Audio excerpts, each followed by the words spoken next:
What's up, everybody? Welcome back to Beyond the DJ Booth. Beyond the DJ Booth. I'm Brian B. Joseph Bunn. So we're technically not the last. It's the last weekend of October. So Halloween is actually in the middle of the week next week. So are we lying to people and acting like... What? Lying to people? I mean, because it's September 26th. But when this drops. Right, but I'm saying, are we going with the lie? Okay, are you going lying style, or are you just going to say, when this drops? Okay, we can start over.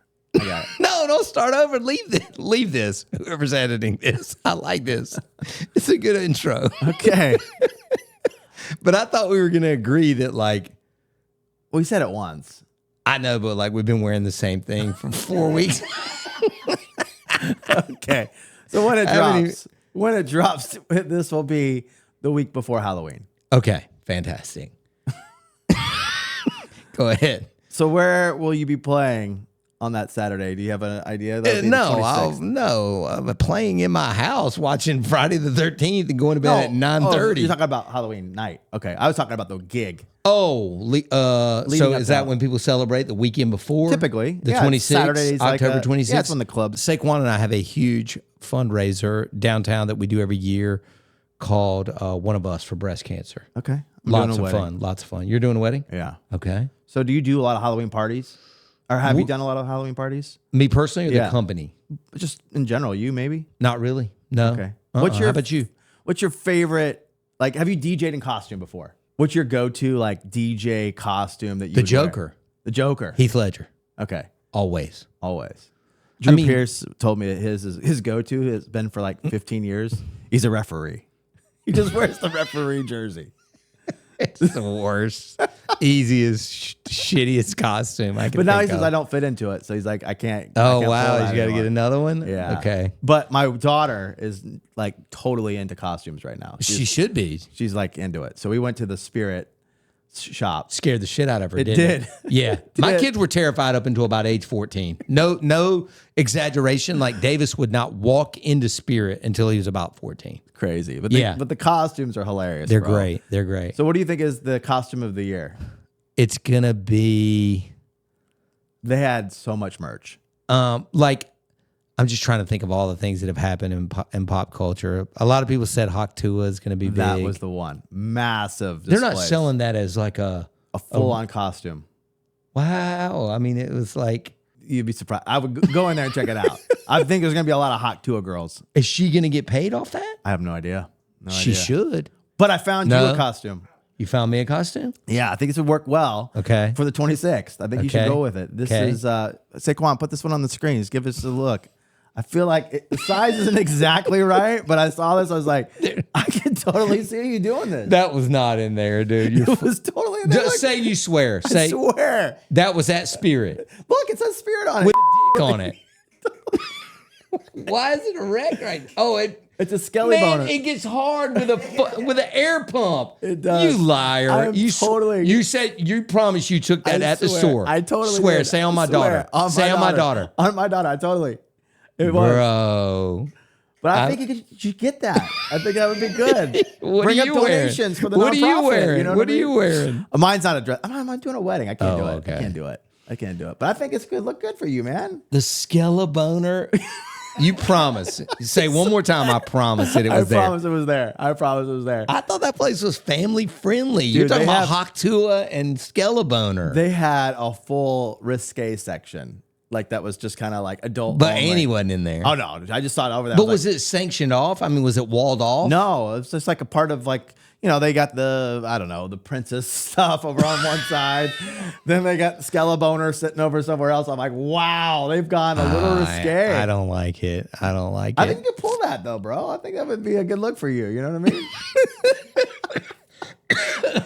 mean? It says functioning air pump motion.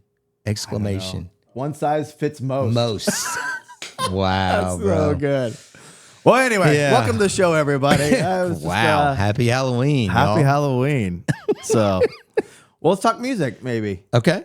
Okay, What so you got? Chapel Roan. I have to say it. Yeah. This girl Out of crushing. nowhere. Like 3 or 4 top 10 singles off of one record. It's been I can't think of an artist who's Sabrina had that. Carpenter's right up there with her. But she's like come back. Like she was out there. This is like a brand new artist, Okay, right? that's facts. That's Right? facts. Yeah.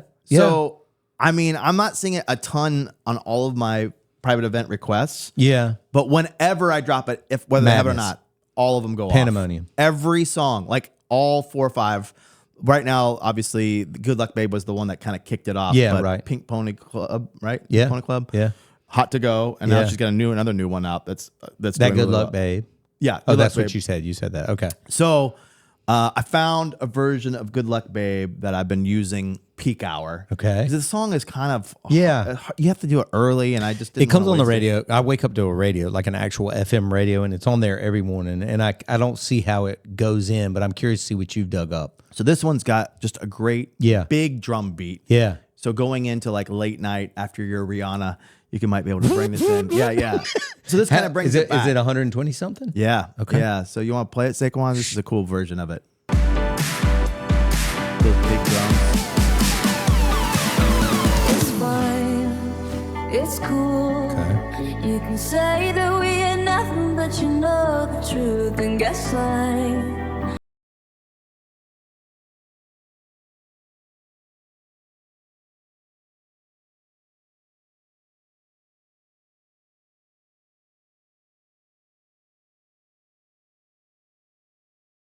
Yeah. It's like the place the two drums. This is filthy. I love this. I love Such it. a good version. Yeah, that's a great version. I'll send it Who to made you. that? You sent it to me. I think this was on. I'll put who it was on Okay. when we lay it out on Yeah. the screen. But I Yeah. think this was on Digital Music Pool was the service that I got it off of. But just a solid late night version that you could use in peak hour for your tracks. Remind me again how many music pools you dig through. You don't want to know. It's a lot. 8? Ish.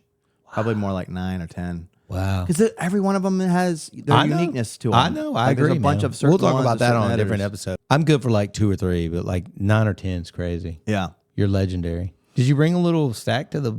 I did. You added to the stack. You want to? Yeah, I mean, I didn't know this was gonna be part of the format, but I thought I'd do a little book review, like not a book review, book recommendation. book club. Are we book? Are we doing? You don't read, bro. You barely I barely read. color, man. You know what I mean? This doesn't have like big words, but Not this much is a of a really cool. reader. The way it's laid out, Yeah. isn't like your typical. That's you Joe know. Bunn caliber reading Totally, right right? there. Big font. Yeah. So this book's called Exactly What to Say: The Magic Words for Influence and Impact by Phil M. Jones. It's a great read. It's short.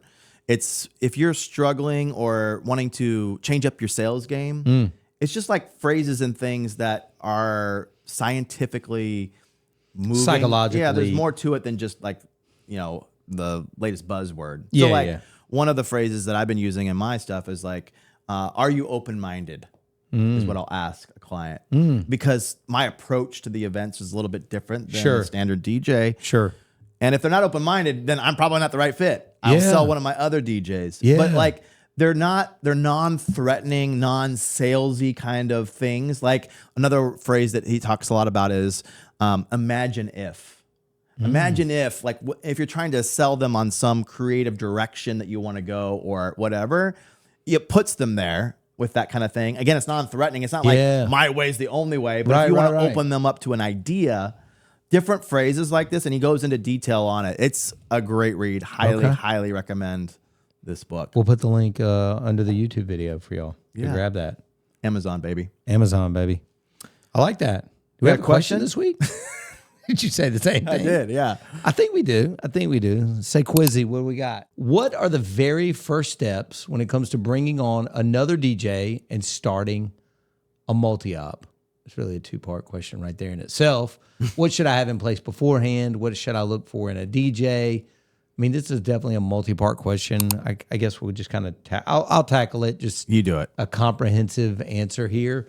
I think that the very first thing that you should do, and I did this kind of late in my career, is have like an actual onboarding process. And I won't just leave that open-ended. I'll tell you some of the things that you need to have in process. And again, this is assuming you've already kind of hired or interviewed people, hired them, trained them, let them go out and shadow. I'm kind of fast forwarding to where you're actually bringing them on as a subcontractor or an employee. But I mean, everything from they need to be photographed. They need to have a 1 minute to 2 minute bio video on the website. They need to be added to the website. They need to have any training manuals or propaganda that they give out to couples. They need to have the PowerPoint presentation customized to their, photographs and everything else for when they meet with couples. Like, I have an entire sheet, and I'll just plug the DJ's Vault now. It's in the DJ's Vault. If you're not a member, it's the DJsVault.com. You like the way I kind of slid that in there? Yeah. And there's probably 25 things that we honestly do when we're bringing on a DJ. And, I don't know that I'll really am the person, or I think it's going to matter from state to state or city to city. Like, I'm not sure if they're looking for, it says, what should I have in place beforehand? Like in terms of, should you be an S Corp or an LLC, or do you need a business license? I'm going to leave that to like CPAs and professionals. We're not professionals, obviously. But then going back to, I guess the question was kind of out of order. What should I look for in a DJ? I mean, this is probably one of the hardest things. I've definitely failed before where I thought somebody was going to be an absolute rock star. And Randy was like, I don't know about this guy. And then, before he even gets to his first gig, I fired him for whatever reason. Yeah. And Randy's like, I told you that guy was an idiot. You know what I mean? And I'm like, dude, I thought I nailed it. So I don't know that there's a formula that I use. I think conversations, face-to-face interviews, get off the Zoom, get people to come in to, I don't care if it's your house, Starbucks, wherever, get back face-to-face with people, really try to feel them out, try and figure out why they're doing it. If their first thing out of their mouth is money, it's probably not going to be a good fit for me, at least. Yeah. I want people that they actually enjoy doing this job. They're passionate about it. They love music. They love people. I think you just have to really, and then you have to always decide the Joe Bunn route. You are hiring people that have already been doing this, and you're going to train them up to be more like you or your guys. Or the Mike Walter route, where you literally can meet somebody in a restaurant and say, hey, you'd make a good DJ, and you show them everything from what an XLR cable is to finally emceeing and DJing a wedding. So I don't know. I hope that helps a little bit. I mean, Brian, you got anything to add to this? It's a deep question, really. I would suggest, going very slow. Yeah. To your point, having all those things in place is the move. Yeah. And sometimes you just want to get the... Right. I got to add people. Yeah, I'm leaving money on the table or whatever the case may be. Right. And I've always, when I've rushed it, just to get somebody on the team, you missed. It's never as good. You told that story a couple of shows ago about, you needed to rush that, fill that space. Totally. Not a good call. And I also just will say that I feel like culture within your team is so important. Like, they say it all the time. You get one bad apple. I've had that too. It just, infiltrates, and it's hard. Even if you fire the guy, it's already out. Like, he's already infiltrated your or culture. Contaminated it. Yeah, totally. Right. I agree. So, this seems kind of deep, but more or less just try to figure out, like, what is your culture? What are you looking for that, like, seems to the DNA of your team? Yeah. Like, is it, for us, we have 3 key areas. We want somebody who's hungry, somebody who's people smart, and somebody who's humble. Yeah. Those 3 things, like, if they're not any of that, then they're not a fit for us. If they want to be the next, Tiesto out there or whatever, probably not our guy. No, you know what I mean? Same for me. So like, really hunker down on those 3 things and try to, when we do the interview, try to press on those in some way, Yep. Obviously we want them to be lovers of music. I mean, that is definitely a plus, but some of that stuff can almost be taught. Sure. Those 3 things, those are like core to who you are. I just had this call right before we started shooting today with a DJ that you and I know from up in New England area. And he was talking about having to let somebody go that had kind of stepped in and filled a bunch of shows for him. And he had to let them go because their ego and they didn't play well with others. There was no collaboration, no collaborative spirit, just kind of nasty when they showed up to other wedding pros. Not the couples seemed to like him. That was the hard thing for this guy. He was like, man, I'm so torn because I'll get a 5-star review, but then a text, 2 days after the wedding from the photographer being like, this guy's yeah. You know what I mean? And so, and like I told him, it's like, you can train somebody to be a good DJ. You can train somebody to be a good MC, but you can't change like personality flaws. Right. Not in an adult. There's no way. Yeah. You know, if this guy's got a huge ego or he's just a Yeah. he's probably going to be a forever. You know what I mean? Skeleboner. So he could be the Like the callback there, bro? Just like did a callback? Right back to the top. Very Letterman of you. Very Letterman of you. So good. Anyway, I hope that helps, Captain Anonymous. And happy Halloween, everybody, I guess. Yeah. Early Halloween. There you go. That's not really the week before. That's right. Because we're right. pre-recording this. Right. Just letting you in know. A black t-shirt. Yeah. Same one we wore the last 3 episodes. All good. Thank y'all for watching, man. New episodes every week. Please leave us a review. We'd appreciate y'all. See ya. See ya.